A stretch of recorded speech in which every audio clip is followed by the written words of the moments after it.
Hello les fibromyalgiques, aujourd'hui je vais répondre à une nouvelle question qui a été envoyée à mon secrétariat et la question c'est la suivante, c'est la fibromyalgie, c'est quoi?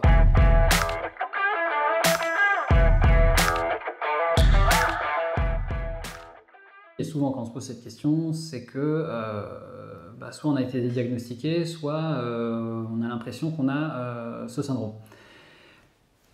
On va donc d'abord donner la définition officielle de la fibromyalgie. Donc c'est une maladie, alors, en vrai c'est pas une maladie, c'est un syndrome qui se caractérise par des douleurs généralisées.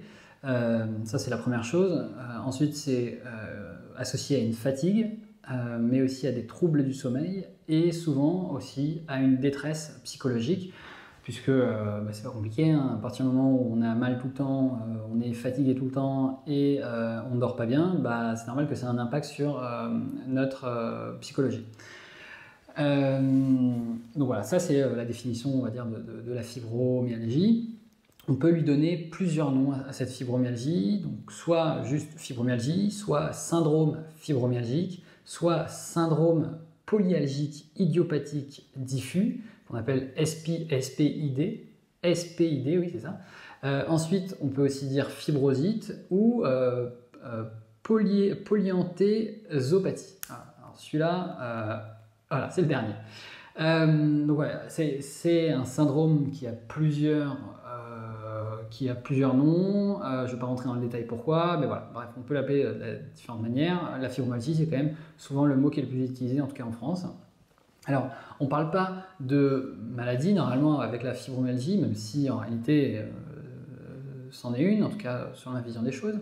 Mais on n'en parle pas parce que la médecine conventionnelle n'arrive pas à avoir des indicateurs biomédicaux pour dire oui, c'est vrai que qu'il y a des indicateurs biomédicaux pour dire que il y a une inflammation quelque part ou que voilà, qu'il y a un problème quelque part. Il n'y a aucune anomalie, que ça soit avec n'importe quelle machine ou analyse biomédicale, on ne peut pas confirmer physiquement cette maladie, même si elle existe réellement.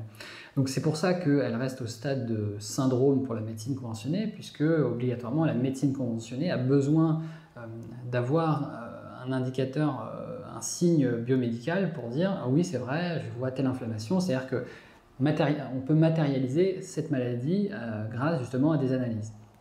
Puisque ce n'est pas le cas avec la fibromyalgie, la médecine conventionnée est bien embêtée, puisque y a un truc elle semblerait qu'elle n'a pas compris, et puisqu'ils n'arrivent pas à définir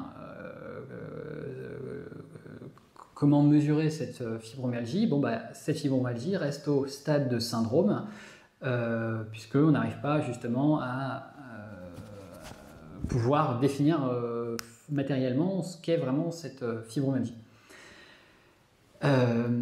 Aujourd'hui, donc, on le sait, donc la fibromyalgie, c'est une grande douleur associée à une grande fatigue, associée à un grand problème de sommeil. Le sommeil, ça peut être soit du mal à s'endormir, soit on se réveille toute la nuit, soit le sommeil n'est pas réparateur, etc.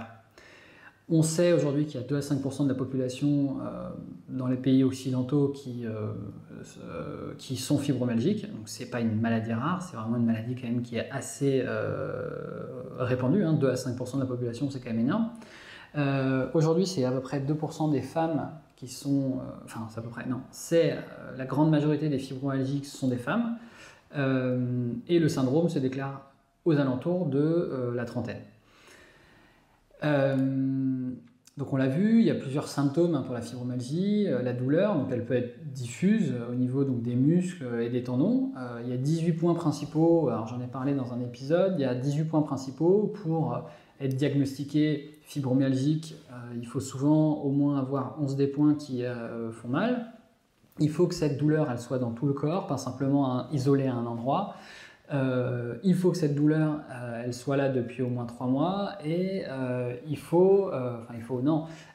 la douleur soit elle est en continu, c'est-à-dire qu'on a mal tout le temps, soit elle est en crise et à ce moment-là ça va être des crises de douleur qui peuvent durer 2 à 3 jours où il va y avoir de la température, de la fièvre, Voilà, on va être un petit peu comme une grippe pendant ces périodes de crise. Et aussi, ce qu'il peut avoir, c'est une douleur continue avec des crises. Donc là, vraiment, on est gâté. Donc ça, c'est la douleur, donc c'est vraiment l'élément principal de la fibromyalgie. Ensuite, il va y avoir la fatigue. La fatigue, elle est aussi extrêmement importante, où donc, on va se réveiller, on ne va pas être plus en forme que quand on s'est couché. Faire n'importe quel petit effort est très compliqué et nous prend beaucoup d'énergie. Et ensuite, il va y avoir aussi un troisième impact qui va être sur le sommeil. Le sommeil n'est pas réparateur, ou on n'arrive pas à se coucher rapidement, ou on se réveille pendant la nuit, ou on se réveille le matin et on n'est pas plus en forme que ça. Donc ça, c'est les symptômes principaux de la fibromyalgie. Après, on va avoir des symptômes secondaires, et les symptômes secondaires, ils peuvent être vraiment extrêmement larges, c'est-à-dire qu'on peut faire énormément de maladies à côté de la fibromyalgie. Et donc, les principaux, ça peut être donc, des règles douloureuses, des difficultés à se concentrer, des maux de tête, des migraines, une irritabilité, une raideur matinale. Ça peut aussi être tous les troubles gastro-intestinaux avec la constipation, la diarrhée, le côlon irritable, maladie de Crohn. On peut aussi avoir des problèmes au niveau de la vessie, des engourdissements au niveau des pieds et des mains. On peut être sensible à la température, au bruit, à la lumière, aux odeurs. Et voilà.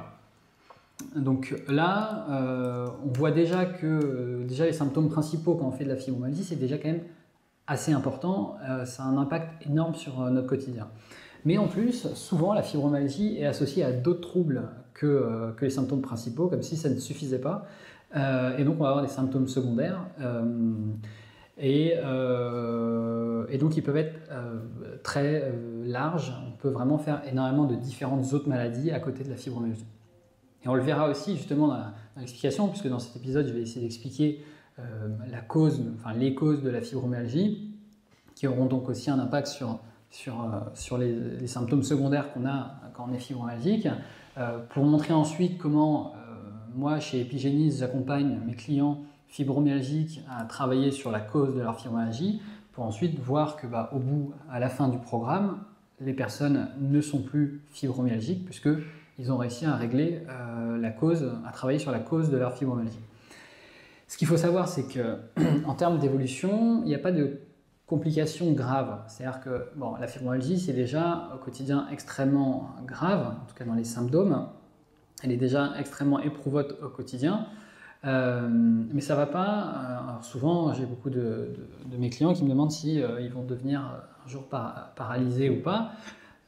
Même si, parce que moi dans mon cabinet, je ne m'occupe pas des symptômes, je m'occupe de des causes de la fibromyalgie.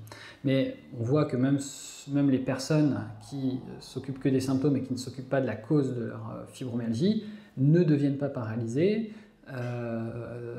Les fibromyalgiques ne terminent pas en fauteuil roulant, même si on pourrait dire que ça fait peur, parce qu'on voit que les gens ont très mal, sont très fatigués, et n'arrivent pas à dormir, et on pourrait se dire un jour, si ça continue comme ça, je vais être en chaise roulante, puisque je ne pourrai plus bouger, j'aurai trop mal, etc. Ça n'est pas le cas. Dans notre malheur, on peut un petit peu se réjouir pour dire que on ne finira pas en fauteuil roulant, quelle que soit l'intensité de la douleur. Voilà. Ensuite, on va parler aussi de diagnostic, puisque quand on parle, pour essayer de comprendre cette fibromyalgie, on va essayer aussi de comprendre déjà comment on peut être diagnostiqué. Donc, souvent, la majorité des cas, c'est soit des rhumatologues, soit des neurologues qui vont réussir à poser le diagnostic de la fibromyalgie, mais il faut savoir que c'est extrêmement compliqué pour la médecine conventionnée de poser le diagnostic de la fibromyalgie, puisqu'il n'y a aucun signe biomédicaux. Comme je l'ai dit, il y a une absence totale d'anomalies biologiques, une absence totale d'anomalies radiologiques et une absence totale d'histologiques, d'anomalies histologiques détectables par toutes les analyses possibles de la médecine conventionnée. C'est vraiment un problème pour la médecine conventionnée, parce que on voit bien qu'elle n'est peut-être pas outillée pour toutes les maladies, et là on le voit que pour la fibromyalgie elle ne l'est complètement pas, puisqu'elle a vraiment du mal à définir, à diagnostiquer cette maladie. Et même quand elle a posé le diagnostic de ce syndrome, déjà elle le fait par un diagnostic d'élimination, vu qu'elle n'a pas de signes biomédicaux, elle est obligée de barrer des maladies supposées pour arriver à la conclusion que puisque ce ne sont pas ces maladies et que vous faites ce type de symptômes, obligatoirement, donc ça doit être le syndrome fibromyalgique. Donc c'est un problème pour la médecine conventionnée, bon, c'est surtout un énorme problème pour les fibromyalgiques, puisque ça fait une errance médicale. Il y a des personnes qui peuvent faire une errance médicale pendant 1, 2, 3 ans, hein, c'est-à-dire où ils vont d'expert en expert pour essayer de comprendre pourquoi ils ont ces symptômes-là, pour essayer de poser un diagnostic, pour ensuite savoir quoi faire. Et même j'ai vu des gens qui avaient plus de 10 ans d'errance médicale. Alors j'ai l'impression que ça n'est plus le cas maintenant, ça se réduit un petit peu, puisque aujourd'hui les médecins entendent plus parler de cette maladie et donc sont plus aptes à poser le diagnostic du syndrome, même si ça reste quand même très compliqué, puisque aujourd'hui la médecine conventionnée, normalement, fonctionne toujours de la même façon. Elle a besoin d'avoir des signes biomédicaux pour dire « oui, je vois cette inflammation à cet endroit » par exemple. Donc elle est mal diagnostiquée, mais c'est le médecin qui va réussir à faire son diagnostic avec donc, un examen clinique, un interrogatoire, et on va surtout réussir à arriver au diagnostic grâce à l'élimination des autres pathologies en fonction des symptômes qu'on fait. Alors ça a été très compliqué pendant très longtemps pour les fibromyalgiques, même si ça l'est encore aujourd'hui, mais ça l'était encore plus pour les fibromyalgiques avant, puisque avant il y avait vraiment une très très grosse suspicion que c'était une maladie imaginaire, que c'était vraiment psychologique. Puisque la médecine conventionnée n'arrive pas à voir quelque chose, à avoir quelque chose de détectable, une anomalie détectable dans le corps, et ben puisqu'ils n'arrivaient pas à détecter cette anomalie, et ben pour eux, puisque ce n'est pas détectable cette anomalie n'est pas détectable, alors c'est que c'est psychologique et donc que voilà, c'est une maladie imaginaire. Alors aujourd'hui, on sort un petit peu de cette idée-là. Alors même s'il y a beaucoup sans doute, je sais pas, moi je les connais pas tous, mais je vois que j'ai quand même pas mal de clients qui viennent à mon cabinet qui me racontent cette errance médicale où beaucoup de médecins ne les croyaient pas, et donc on sait qu'il y a des médecins qui sont fibrosceptiques, on appelle, qui croient encore que cette maladie imaginaire, même si on sait qu'aujourd'hui il y a 2 à 5% de la population des pays occidentaux qui disent avoir cette maladie, et des personnes qui n'ont jamais entendu de cette maladie vont faire ces symptômes. Donc on sait très bien que ce n'est pas une maladie imaginaire. Moi je dirais plutôt que cette maladie montre bien justement que la médecine conventionnée ne connaît pas tout pour comprendre les maladies et la santé, et on le voit bien dans ce syndrome fibrologique. Et c'est pour ça en fait que la maladie, elle peut pas être prise en charge. Alors déjà, elle peut pas être ce syndrome, il ne peut pas être défini comme une maladie, puisque obligatoirement, selon la médecine conventionnée, la maladie, elle doit donc avoir des signes biomédicaux. Et puisqu'on n'en a pas, ce syndrome reste au stade de syndrome, et donc d'un ensemble de symptômes. Obligatoirement, pour réussir à transposer ce syndrome en tant que maladie, il va falloir trouver des signes biomédicaux. Mais on n'en trouvera jamais, puisque ce n'est pas... parce qu'il n'y en a pas vraiment. Et puisque donc, ce syndrome n'est pas considéré comme une maladie, déjà c'est compliqué pour sa prise en charge, mais en plus ce syndrome, ça va être très compliqué pour le faire décréter en tant qu'affection de longue durée, donc ALD, parce qu'elle n'est déjà pas considérée comme une maladie. Par contre, on le sait, il y a des cas très rares où c'est possible de la faire affecter à une affection longue durée, mais hors liste. Donc c'est un cadre un peu spécial où là justement, au lieu de prendre la liste des affections longue durée dans laquelle la fibromyalgie n'est pas, dans certains cas, très rares parfois, on réussit, certaines personnes, à être considérées comme ALD hors liste, mais vraiment c'est extrêmement complexe, et il y a très très peu de résultats positifs. Donc j'ai déjà entendu parler de ce genre de choses, mais j'ai jamais encore vu quelqu'un qui était considéré en ALD hors liste. Et alors on va le voir, c'est pas très grave, puisque justement aujourd'hui, avec le programme qu'on a lancé là chez Epigenis, nous on travaille sur la cause de notre fibromyalgie, enfin de la fibromyalgie, et donc on permet à chacun de pouvoir se débarrasser de ces douleurs, puisqu'on travaille sur les causes de la fibromyalgie, et c'est beaucoup mieux de pouvoir se débarrasser de sa fibromyalgie que juste être considéré comme une affection longue durée hors liste. Donc on voit bien, hein, la médecine conventionnée ne connaît pas la cause de la fibromyalgie, elle a du mal à la diagnostiquer, elle a du mal à la comprendre puisqu'elle a... il n'y a pas de signes biomédicaux qui l'approuvent. Mais en plus, elle ne connaît pas la cause donc, de la fibromyalgie, et on ne peut pas en vouloir à la médecine conventionnée, puisque c'est normal de ne pas connaître la cause de la fibromyalgie pour une maladie qu'on ne connaît pas déjà, qu'on ne comprend pas déjà. Alors, par contre, la médecine conventionnée va, même si elle ne comprend pas la maladie, même si elle a du mal à la diagnostiquer, même si quand elle la diagnostique, c'est jamais avec en fait, les outils qu'elle devrait utiliser normalement, elle va quand même sortir, la médecine conventionnée va quand même nous donner des hypothèses pour essayer d'expliquer cette fibromyalgie. Et moi, je dis toujours de faire attention à quelqu'un qui nous explique quelque chose alors que cette personne n'a pas compris le problème. Alors, on peut écouter, hein, y a donc, mais en tout cas, moi, ce que je vérifie avec mes clients fibromyalgiques, c'est qu'il n'y a aucune de ces hypothèses qui est vraiment valable. Il n'y a aucune de ces hypothèses qui est valable, et on voit bien que si on travaille simplement sur ces hypothèses, bah, les gens restent fibromyalgiques. Donc on va, en tout cas, selon ma vision des choses, et moi c'est ce que je peux confirmer avec mes clients, puisque aujourd'hui sur le programme fibromyalgique, on a un taux de réussite qui est de 100%, donc il semblerait que les chiffres sont en notre faveur. Mais on va nous donner, donc la médecine conventionnée va nous donner des hypothèses pour essayer d'expliquer la fibromyalgie. Ils vont nous dire, et ça c'est l'argument principal qui aujourd'hui me semble être le plus répandu pour les fibromyalgiques et pour la médecine conventionnée, mais ils disent qu'il y a des processus neurologiques liés à la douleur qui sont anormaux, et tout ça c'est à cause d'une diminution du seuil de perception de la douleur.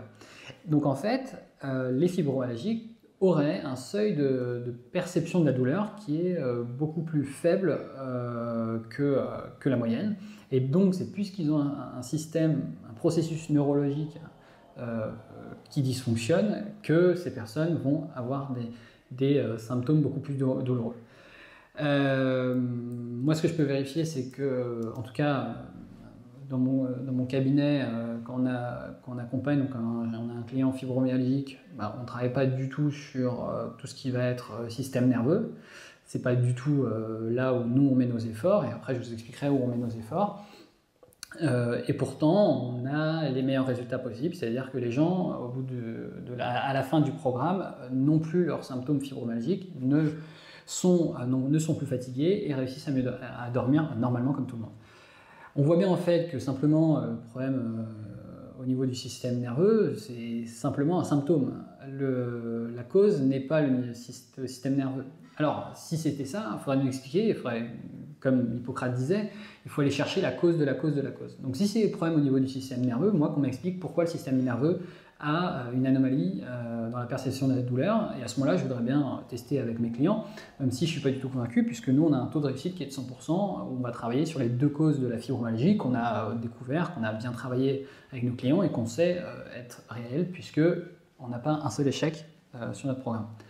Ensuite, on va nous donner une autre hypothèse, qui va être une hypothèse sur la génétique. Alors, on va nous parler de génétique, et en fait, c'est souvent le cas, la médecine conventionnée parle souvent de génétique pour toutes les maladies chroniques qu'elle n'arrive pas à adresser. Alors, pourquoi ? Parce que je pense que c'est assez simple comme argument à mettre en place. Mais pourtant, en fait, c'est pas du tout scientifique de parler de génétique quand on fait une maladie chronique comme la fibromyalgie, puisque ça fait déjà 30 ans que les meilleurs scientifiques ont travaillé sur la question de la génétique, sur un projet qui s'appelle le projet Génome Humain, qui a dit officiellement que la génétique n'était rien et que l'épigénétique était tout. Pour faire très court, on a découvert lors de ce programme il y a 30 ans, que 5% de nos gènes sont marqués dans le marbre, on ne peut rien y faire, ils seront activés toute notre vie. Et ces 5% de gènes sont nos gènes physiques, la couleur des yeux, la couleur de la peau, la couleur des cheveux. Et ensuite, on a découvert en même temps donc, que 95% de nos gènes sont activables ou désactivables tout au long de notre vie. Ça veut dire qu'en fonction de notre hygiène de vie, on va pouvoir activer ou désactiver notre génétique pour justement faire de la maladie ou faire de la santé. Aujourd'hui, l'hygiène de vie, on sait que la base de l'hygiène de vie, c'est l'alimentation, le sport, la gestion du stress. Et nous, c'est pour ça qu'on a monté un cabinet qui s'appelle Epigénise. Ce cabinet, il est là pour justement prouver et montrer que l'épigénétique, ça marche en vrai, et c'est pas juste un truc qui est sur le papier scientifique. C'est-à-dire que on vérifie, nous, au quotidien, avec tous nos clients qu'on accompagne sur toutes les maladies qu'on dit incurables, qu'avec une certaine hygiène de vie pendant une courte période, on réussit à modifier totalement les symptômes des personnes, et les personnes réussissent à se débarrasser de leurs maladies qu'on disait incurables. Voilà, donc aujourd'hui on sait que la génétique c'est rien, on sait que l'épigénétique fait tout, et donc l'épigénétique ça représente notre santé. C'est pour ça que les gens qui font des maladies qu'on dit incurables, qui est incurable pour la médecine conventionnée, puisque la médecine conventionnée est une médecine antisymptomatique, c'est normal qu'ils ne réussissent pas à régler ces maladies chroniques qui sont extrêmement complexes et qui sont justement basées sur une physiologie du corps que la naturopathie a bien compris. Ensuite, qu'est-ce que je voulais dire? Ensuite, on nous parle aussi de choc physique ou de choc émotionnel. C'est-à-dire qu'ils nous disent, enfin, une des hypothèses, mais toutes ces hypothèses restent au stade d'hypothèse, que le choc physique, qu'il y a un choc physique ou émotionnel qui est, et ça c'est à cause de c'est la cause de la fibromyalgie. Mais imaginons que même si c'était vrai qu'il y avait que la fibromyalgie était à cause d'un choc physique ou émotionnel, mais on voit bien qu'il y a des gens, la majorité des gens qui ont des chocs physiques et la majorité des gens qui ont des chocs émotionnels ne font pas de fibromyalgie. Donc ce n'est pas la cause de la cause de la cause, comme disait Hippocrate. Donc toutes ces hypothèses ne restent qu'au stade d'hypothèse, et c'est tant mieux puisque ce ne sont en aucun cas des causes de la fibromyalgie. Ça peut être simplement des accélérateurs, le choc physique et le choc émotionnel. Moi je veux bien entendre que ça peut venir déclencher, mais ça va être le déclencheur, ça ne va pas être la cause de la fibromyalgie. Voilà. Ensuite, on va essayer de parler maintenant des traitements qu'on peut proposer, que la médecine conventionnée peut nous proposer quand on est fibromyalgique, et puisqu'elle n'arrive pas à diagnostiquer, puisqu'elle ne la comprend pas, puisqu'elle ne connaît pas la cause de la fibromyalgie, obligatoirement, elle ne va pas inventer un médicament chimique de synthèse pour travailler sur la cause qu'elle ne connaît pas. On ne peut pas leur en vouloir. Donc obligatoirement, la seule chose que la médecine conventionnée va pouvoir proposer aux fibromyalgiques, ça va être des médicaments chimiques de synthèse sur les symptômes de la fibromyalgie. Donc bien sûr, quand on travaille sur les symptômes, on ne travaille pas sur la cause de notre maladie. Donc c'est normal qu'on reste fibromyalgique si on n'est jamais en train de travailler sur la cause de notre maladie. Donc par contre, ça peut être très intéressant. Moi, je suis pour la médecine conventionnée et je suis pour surtout en fait la médecine intégrative, c'est-à-dire de dire que la médecine conventionnée est extrêmement intéressante pour les grandes douleurs, pour la dégénérescence, pour l'urgence. Ils sont exceptionnels et il faut vraiment qu'ils soient utilisés dans ce cas-là. Par contre, on voit bien qu'ils ont leurs limites dans les maladies chroniques et encore plus dans la fibromyalgie et en prévention santé. Et là-dessus, la naturopathie est extrêmement intéressante et c'est pour ça que moi je suis devenu naturopathe. Et donc je pense que le futur de la médecine au XXIe siècle, ça sera justement de réussir à faire travailler ensemble la médecine conventionnée avec la médecine, avec la naturopathie, pour justement permettre d'utiliser la bonne médecine au bon moment pour la bonne personne. Bon, donc là pour l'instant, la médecine conventionnée va pouvoir nous proposer des médicaments chimiques de synthèse pour travailler sur la douleur sur notre douleur. Donc on va pouvoir prendre des antalgiques, des antidépresseurs ou des anticonvulsivants. Et donc en gros, on n'est jamais en train de travailler sur la cause de notre fibromyalgie. Et c'est pour cette raison que les fibromyalgiques restent allergiques, que les fibromyalgiques restent fibromyalgiques toute leur vie, c'est parce qu'on n'est jamais en train de concentrer nos efforts sur la cause de notre fibromyalgie. Donc très important de se dire, ok, moi ça me va, moi tous mes clients fibromyalgiques qui viennent à mon cabinet continuent à prendre leurs médicaments chimiques de synthèse pendant le programme qu'on a monté sur la fibromyalgie ensemble, pour voir à la fin du programme qu'ils n'ont plus aucun symptôme, qu'ils dorment mieux, qu'ils ne sont plus fatigués. et que les points qui étaient douloureux avant ne sont plus douloureux. Et à ce moment-là, c'est à eux d'aller voir leur médecin et de dire est-ce qu'on arrête ou est-ce qu'on n'arrête pas les médicaments. Mais en tout cas, moi j'aurais fait mon travail dans ce programme qui est de dire il y a quelqu'un qui vient me voir, j'engage ma responsabilité quant au résultat, je dis qu'en quelques mois, on peut vérifier qu'on n'a plus notre fibromyalgie et qui peut être vérifié par les médecins à la fin. Donc très important de comprendre que c'est normal que si on prend que des médicaments chimiques de synthèse ou qu'on n'utilise que des méthodes pour essayer de réduire la douleur, on ne travaille pas sur la cause et donc on va continuer à être fibromyalgique. À un moment, si on veut réussir à se débarrasser de sa fibromyalgie, il va falloir travailler sur les deux causes de la fibromyalgie que je vais vous présenter un petit peu plus tard. Ensuite, il y a une grosse fatalité aussi autour de la fibromyalgie que j'aimerais aussi un petit peu parler dans cet épisode. C'est la fibromyalgie, il faut bien comprendre que c'est une maladie de pays industrialisés, c'est une maladie jeune, c'est une maladie qui est dans nos pays occidentaux. Cette maladie, elle n'existe pas dans les pays pas industrialisés, elle existe voilà, c'est une maladie qui est jeune, c'est-à-dire que avant les années 70, il n'y avait pas de fibromyalgique. Donc il faut bien comprendre qu'aujourd'hui, les gens qui sont fibromyalgiques sont dans un état d'esprit comme quoi on ne se sortira jamais de la fibromyalgie, et je peux le comprendre puisque c'est exactement la même chose pour toutes les maladies chroniques que nous on accompagne chez Epigénese, puisqu'on a spécialisé notre cabinet sur toutes les maladies que la médecine conventionnelle n'arrive pas à adresser, toutes les maladies chroniques, parce que les gens se trouvent dans une impasse médicale, et nous, moi en tant que naturopathe, on a la capacité d'accompagner, de vérifier avec les gens que à partir du moment où on travaille sur la cause du problème de la maladie chronique, on réussit à ne plus avoir sa maladie chronique. Donc c'est ce qu'on fait avec la fibromyalgie, mais comme toutes les maladies chroniques, les fibromyalgiques pensent aussi qu'ils ne s'en sortiront jamais et que simplement la seule chose qu'ils peuvent faire, c'est essayer de réduire la douleur. Et c'est totalement faux, puisque nous on le voit bien au quotidien, les personnes qui suivent le programme et qui travaillent sur les causes de leur fibromyalgie, ils ont les mêmes résultats que tous les autres qui travaillent sur la cause de leur maladie chronique, ils se débarrassent de leur maladie chronique. Donc bien comprendre que cette maladie, elle est jeune et elle est localisée dans les pays occidentaux, les pays industrialisés. Donc c'est pour des raisons, et donc ça veut dire que peut-être que si on évite la cause de notre problème, peut-être qu'on ne fera plus de symptômes fibromyalgiques. Voilà. Ensuite, maintenant on va parler de la cause de la fibromyalgie, puisque si on veut vraiment se débarrasser de la fibromyalgie, il va falloir s'occuper de la cause.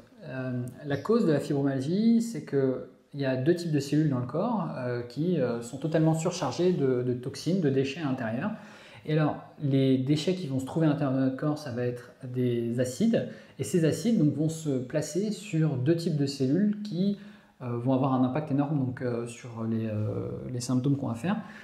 Donc, ces acides vont aller se placer à l'intérieur des cellules musculaires, donc on appelle les myocytes, et à l'intérieur des cellules tendineuses qu'on appelle les tendinocytes. Ces cellules musculaires et tendineuses vont être surchargées en acides, et c'est pour ça qu'elles vont être douloureuses. Et on le voit bien, les 18 points, pour diagnostiquer la fibromyalgie, c'est toujours des muscles et des tendons. Donc déjà c'est une surcharge humorale, donc ça veut dire que notre liquide, les cellules musculaires et tendineuses sont surchargées de toxines qui ne devraient pas être là. Et donc pourquoi ensuite elles sont là? Elles sont là pour deux causes. La première cause, obligatoirement, quand on fait de la fibromyalgie, on coche ces deux cases-là, c'est obligatoire. Toutes les personnes qui sont fibromyalgiques répondent à ces deux critères, et donc ce sont les deux causes de la fibromyalgie. La première, c'est que les fibromyalgiques ont un système immunitaire, le système immunitaire de premier niveau qui est en immunodéficience, donc ça veut dire que le système immunitaire de premier niveau n'arrive plus à faire le travail qu'il devrait faire. Donc, je vais grossir le trait puisque ce n'est pas l'objectif de cet épisode. J'ai déjà fait un épisode sur les deux causes de la fibromyalgie, mais en gros, donc système immunitaire de premier niveau qui n'arrive plus à faire son travail. Le rôle du système immunitaire de premier niveau, c'est de savoir filtrer ce qui peut rentrer à l'intérieur du corps et ce qui ne peut pas rentrer à l'intérieur du corps. Et donc, il va falloir renforcer son système immunitaire de premier niveau. Alors on va le renforcer, la plus grosse partie du système immunitaire de premier niveau, c'est le microbiote intestinal. Donc on va mettre tous nos efforts sur justement renforcer le microbiote intestinal, puisque quand on renforce le microbiote intestinal, on récupère un système immunitaire de bonne qualité, on a des intestins qui est une muqueuse qui réussit à refaire le travail qu'il doit faire, c'est-à-dire filtrer ce qui peut rentrer à l'intérieur du corps et ne pas rentrer à l'intérieur du corps. Aujourd'hui, le problème, quand on fait de la fibromyalgie, on a des intestins en mauvaise santé, un mauvais microbiote et des intestins poreux, donc il y a des molécules, des toxines qui rentrent, et dans notre cas, on parle d'acide, puisque les fibromyalgiques, c'est les acides qui nous posent problème, donc il y a des toxines, acides qui passent à l'intérieur de notre corps sous une forme qui ne nous intéresse pas, et donc ces toxines vont venir surcharger certains tissus, et dans notre cas, ce sont les cellules musculaires et les cellules tendineuses. Voilà, donc ça c'est la première cause de la fibromyalgie à bien comprendre. Donc il va falloir renforcer son système immunitaire de premier niveau pour avoir des intestins en bonne santé, pour avoir un microbiote de bonne qualité, pour que justement on n'ait plus de toxines qui rentrent à l'intérieur. Ensuite, la deuxième chose qu'il va falloir faire, c'est, la deuxième cause déjà pour faire une fibromyalgie, c'est avoir une insuffisance émonctorielle. L'insuffisance émonctorielle, déjà qu'est-ce que c'est un émonctoire? Un émonctoire, c'est une porte de sortie des déchets du corps. On a 4 principaux émonctoires. Il y a la peau avec la transpiration, les poumons avec l'air, les glandes sébacées, les reins avec l'urine, les intestins avec les selles, et la femme a un 5e émonctoire qui est le vagin, qui va sortir tous les mois avec les règles, justement, certaines toxines. Donc ça, ce sont des émonctoires, et aujourd'hui, obligatoirement, quand on est fibromyalgique, on a une insuffisance émonctorielle, c'est-à-dire que les émonctoires n'arrivent plus à sortir la quantité de déchets qui se trouvent à l'intérieur de notre corps. Donc, d'un côté, sur la première cause, on rentre des déchets dans notre corps en grande quantité, puisque notre muqueuse laisse rentrer tous les déchets, beaucoup de déchets. Et deuxièmement, les portes de sortie des déchets, elles sont fermées. Donc la porte de déchets, les portes d'entrée, elles sont grandes ouvertes, les portes de déchets, elles sont très fermées. Donc il va falloir obligatoirement travailler justement sur la cause de la fibromyalgie. Et c'est donc ce qu'il faut faire, et c'est ce qu'on fait avec nos clients. Renforcer notre système immunitaire de notre premier niveau. Il va falloir renforcer son microbiote intestinal, première chose, pour assécher la source des déchets et pour qu'il y ait le moins de déchets qui rentrent possible. Et 2, il va falloir ouvrir en grand les portes de sortie pour sortir un maximum de déchets le plus rapidement possible. Et les déchets qui nous intéressent, ce sont les acides. Et donc les émonctoires qui sont intéressants pour sortir les acides, ça va être la peau, avec les glandes sudoripares et la transpiration, et les reins avec l'urine. Ça, ce sont les 2 types d'émonctoires qui peuvent sortir ce type de déchets. Voilà, qu'est-ce que je voulais dire? Donc voilà, donc c'est ce qu'il faut faire, travailler sur son microbiote, qui va avoir un impact sur le système immunitaire de premier niveau. Deuxièmement, travailler donc à ouvrir tous les émonctoires pour réussir à sortir le maximum des déchets. Et ce qu'on va voir, c'est que au fur et à mesure, en faisant ça, on va voir que nos symptômes diminuent jusqu'à disparaître totalement. Et c'est exactement nous ce qu'on fait avec le cabinet que j'ai monté, qui s'appelle Epigénis, qui est un cabinet qui est spécialisé sur toutes les maladies chroniques que la médecine conventionnelle n'arrive pas à adresser et ne comprend pas, où on monte donc des programmes sur chacune de ces maladies pour dire que, 1, nous, on connaît la cause de cette maladie, 2, on sait ce qu'il faut faire pour régler le problème, et 3, on engage notre responsabilité quant aux résultats qu'on dit pouvoir obtenir avec nos clients. C'est-à-dire que si nos clients suivent le programme, suivent pendant tout le programme nos conseils et ont encore la maladie pour laquelle ils nous ont consultés, eh ben, on les rembourse. Pourquoi? Parce que moi j'ai vécu un enfer aussi, j'ai été un grand malade chronique, j'ai vécu une grande errance médicale et je sais ce que c'est d'aller d'expert en expert et de n'avoir jamais vraiment de solution et de voir qu'à chaque fois que ce qu'on me propose ne fonctionne jamais vraiment. Et c'est une de nos croyances, et la croyance c'est de dire que quand on est professionnel et qu'on comprend quelque chose, il faut engager sa responsabilité. Et donc c'est exactement ce qu'on fait avec tous nos clients, que ce soit pour le programme sur la fibromyalgie ou sur les autres programmes, on engage notre responsabilité si nos clients suivent nos conseils à la lettre, parce qu'on sait très bien que quand on travaille sur la cause d'un problème, on réussit à le régler. Aujourd'hui, on a un taux de réussite qui est de 100% sur l'ensemble de nos programmes et j'espère que ça va durer puisqu'on va ouvrir d'autres programmes au fur et à mesure des différentes maladies chroniques qu'on va adresser. Et si vous voulez voir le témoignage de nos clients, on a toute une page sur notre site internet où justement vous pouvez voir tous les témoignages de nos clients qui ont fait différents types de maladies. Voilà.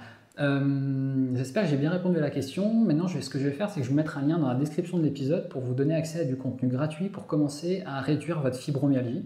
Donc si ça vous tente, cliquez sur le lien dans la description de l'épisode et vous aurez accès à tout ce contenu gratuitement. Voilà. Je vous souhaite une très bonne journée les fibromyalgiques et je vous dis à très bientôt. Bye bye.